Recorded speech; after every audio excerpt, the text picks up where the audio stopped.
My girlfriend offhandedly mentioned, "It's just us girls this time. Try not to get too attached."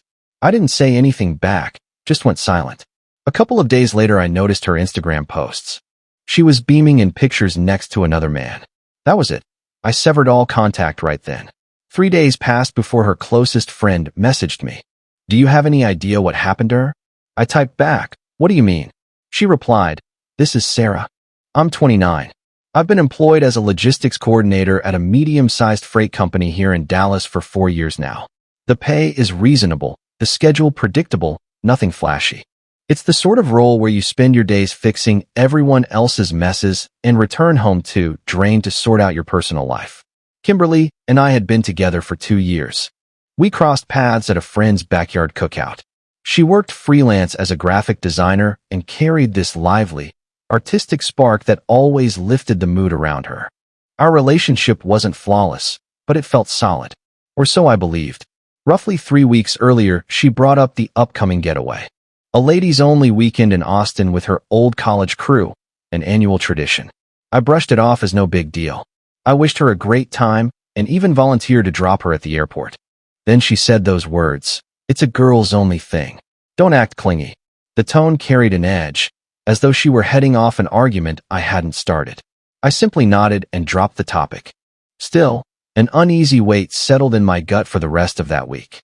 The days before her departure seemed ordinary on the surface. Wednesday evening, we ate Thai food on the sofa while a true crime series droned in the background. She appeared preoccupied, glancing at her phone constantly. When I checked if she was all right, she gave a quick smile and answered, "Fine, just sorting plans with everyone." Thursday night, I assisted with her packing. She was tossing outfits into the luggage, modeling pieces, seeking my input. I sat on the bed's edge observing her compare 2 dresses. "Which do you prefer?" she asked. "The navy," I replied. "You shine in navy." She grinned, dropped it in the case, then snatched the dark one anyway. "I'll pack both. You never know." Never know what? Different moods call for different looks, that's all. That should have tipped me off. She was putting far too much thought into this short escape. Update 1. Friday she departed, gave me a goodbye kiss at the door, and promised to message after landing. She did, a brief, landed safely read heart around lunchtime. Then silence stretched for hours. I'm not someone who constantly monitors social media. I had faith in her. Yet that night, unwinding after my shift, her story appeared while I scrolled. First image, her with 3 girlfriends at a rooftop lounge, cocktails raised, skyline glowing behind. Typical. Second shot, same group, except now a man joined them. Tall, neat appearance, arm resting loosely across Kimberly's shoulders. She leaned toward him, laughing freely, the same laugh I once received regularly. I stared at the frame far too long. Convinced myself it was harmless. Perhaps a friend's partner. Perhaps someone who wandered into the frame. I set the phone aside, attempted to watch television, but my mind wouldn't settle. Around 8, I messaged my buddy Marcus. "Is it strange when your girlfriend shares pics with a random man during a girl's trip?" He rang me instantly. "Random how?" "She's in Austin with her friends. There's this guy in her story, arm around her shoulder. Have you asked her?" "Not yet. Ask her, man. Don't spiral alone." He had a point. I sent her. "Enjoying yourself? Who's that in your story?" No reply. By midnight, another story appeared. Different venue. Same man. This time his palm rested on her lower back. They posed for a selfie, both grinning directly at the lens. Caption, "Finally together again, fire, together again?" What did that even imply? Sleep evaded me completely. I kept refreshing my phone, hoping for a response that never arrived. Around 3 a.m., I lay awake, ceiling above me, cycling through every scenario. Perhaps an old flame. Perhaps someone she'd been messaging secretly. Perhaps I'd been blind the entire time. Saturday morning, another text from me. "Hey, everything okay?" Silence until mid-afternoon. Great. Crazy schedule. Catch up soon. That was the extent of it. No explanation. No affection. Pure dismissal. I phoned her that evening. Voicemail immediately. Tried again an hour later. Same result. Marcus urged me to relax. Maybe she's simply wrapped up with the group and will clarify everything once she's home. But the dread wouldn't leave me. Sunday morning, she uploaded a breakfast picture. Patio table. Her and that same man facing each other. Stacks of pancakes, steaming mugs. Caption, perfect getaway sparkles. It felt like a blow to the chest. Perfect getaway. Yet she had no time to reply to me. No time for a call. But plenty of moments to share cozy photos with a stranger. I sent nothing. Called nothing.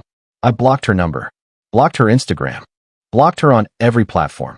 If she had something to say, she knew my address. I refused to chase explanations while she broadcasted this man publicly. Sunday blurred past. I tried staying busy. Scrubbed the apartment. Hit the gym. Started a film I barely registered. Marcus showed up later with takeout and drinks. You actually blocked her? He asked. Yeah. That's drastic, bro.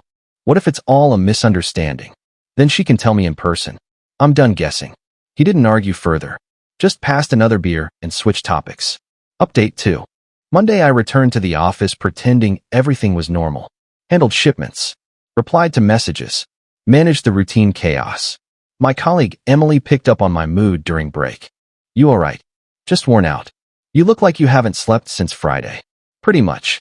She left it there, which I appreciated. I wasn't prepared to unpack it yet. The situation still felt unreal. Like perhaps I'd blown everything out of proportion. Monday evening, an Instagram message request arrived from someone called Sarah. The name didn't ring a bell, but her photo seemed faintly recognizable. Blonde. Probably around 30. One of those faces you glimpse in background group shots, but never speak to. I opened the message. Do you have any clue what happened to Kimberly? I paused, then responded. What? Typing bubbles appeared right away. This is Sarah, her college friend. We need to speak.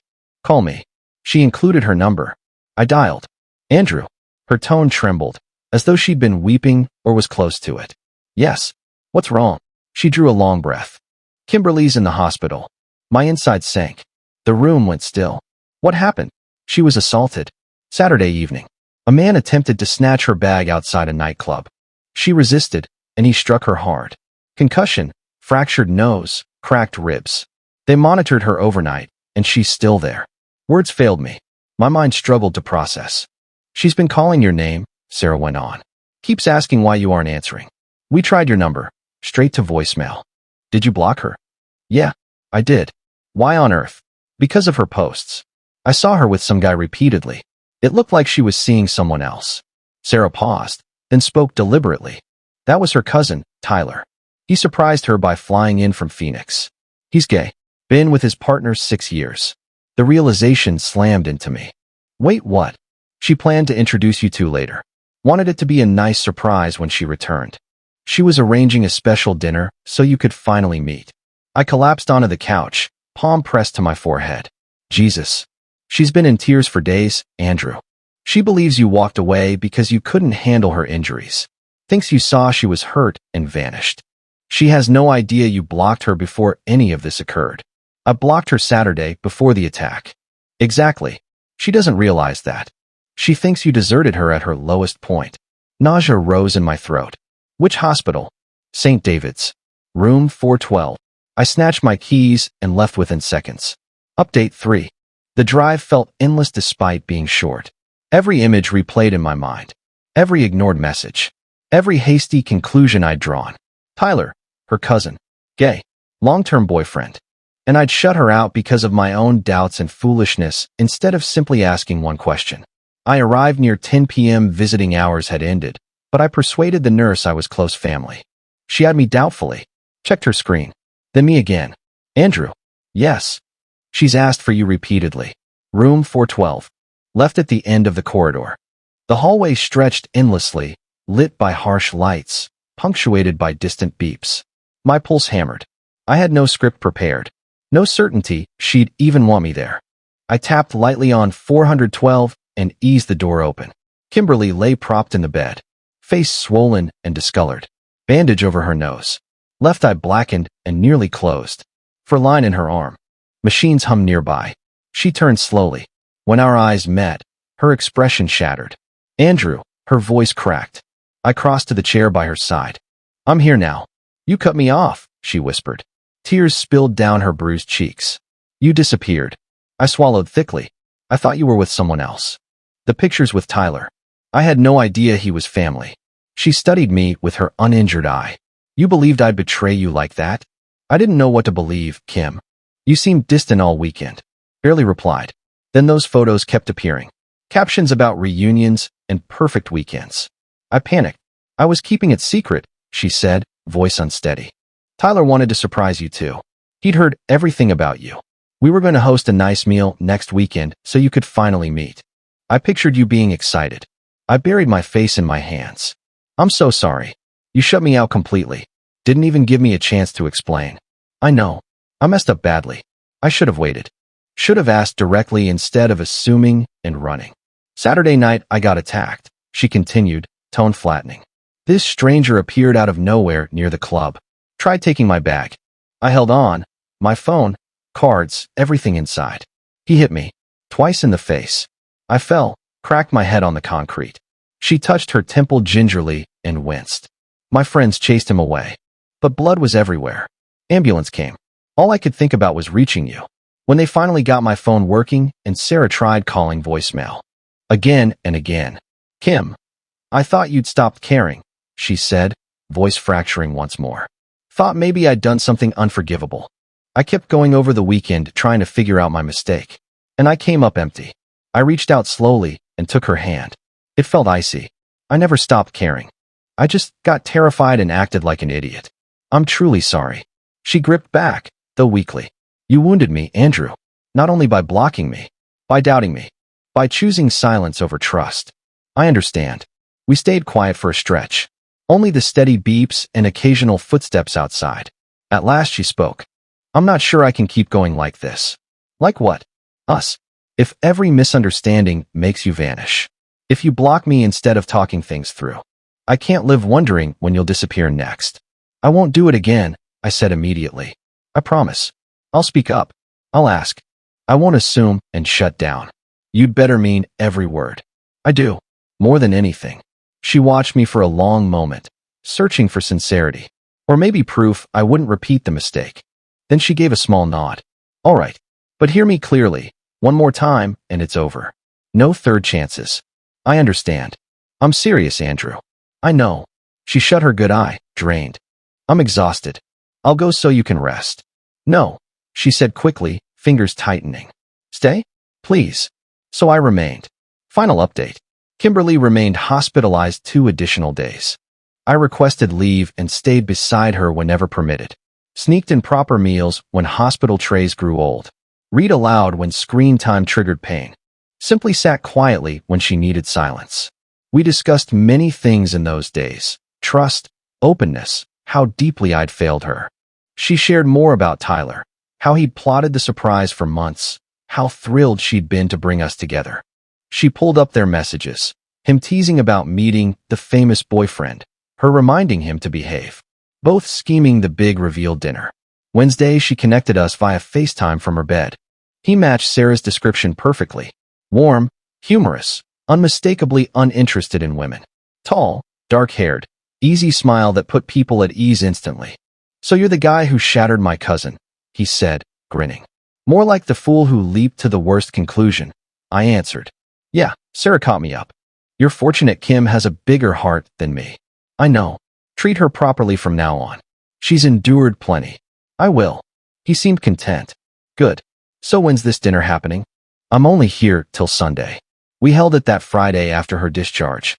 I prepared dinner, simple pasta, salad, garlic bread. Tyler supplied wine. His partner joined via video from Arizona. We gathered around the table as though nothing unusual had occurred. Tyler recounted silly college memories about Kimberly. She laughed, playfully shoved him, told him to hush. Everything felt natural and light. And I kept reflecting on how narrowly I'd avoided throwing it all away because of my own doubts. The attacker was apprehended 3 days later. He'd targeted several people near that club over recent weeks. Nearby camera footage captured the incident clearly.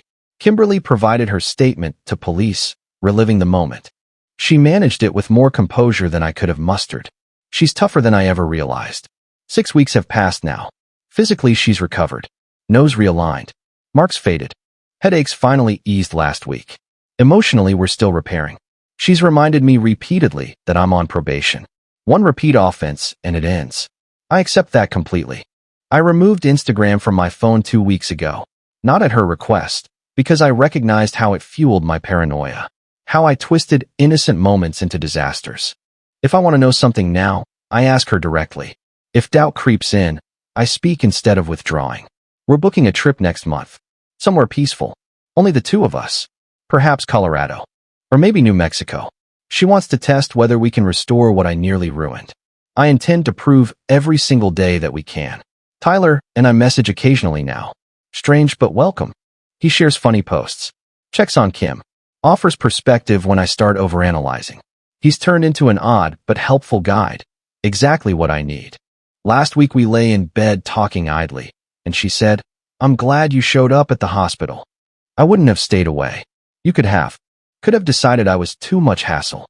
You're worth every effort," I told her. She smiled, kissed me gently. Remember that the next time fear hits. There won't be a next time. There absolutely better not be. And I meant every syllable. I'm finished fleeing from uncertainty. Finished allowing panic to steer me. Whatever lies ahead, I'll meet it openly. Together with her, the way I always should have. Edit 1. Some have asked whether I'm covering her hospital costs. Insurance handled the bulk. I've assisted with deductibles and follow-up visits. She required 2 neurology consultations for the concussion. Those weren't inexpensive. It's the bare minimum after not being there when she needed support. Edit 2. Tyler and I get along surprisingly well now. We've met for drinks a few times when he visits Dallas. He's a genuinely good person. He's been unexpectedly encouraging, saying he's cheering for us. That Kimberly deserves someone who stands by her. I'm doing my best to become that man. Edit 3. To everyone pointing out I should have trusted her immediately, you're correct. I fully admit it. I'm addressing it.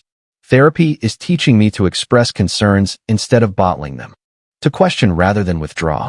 Progress is slow, but I'm fully committed.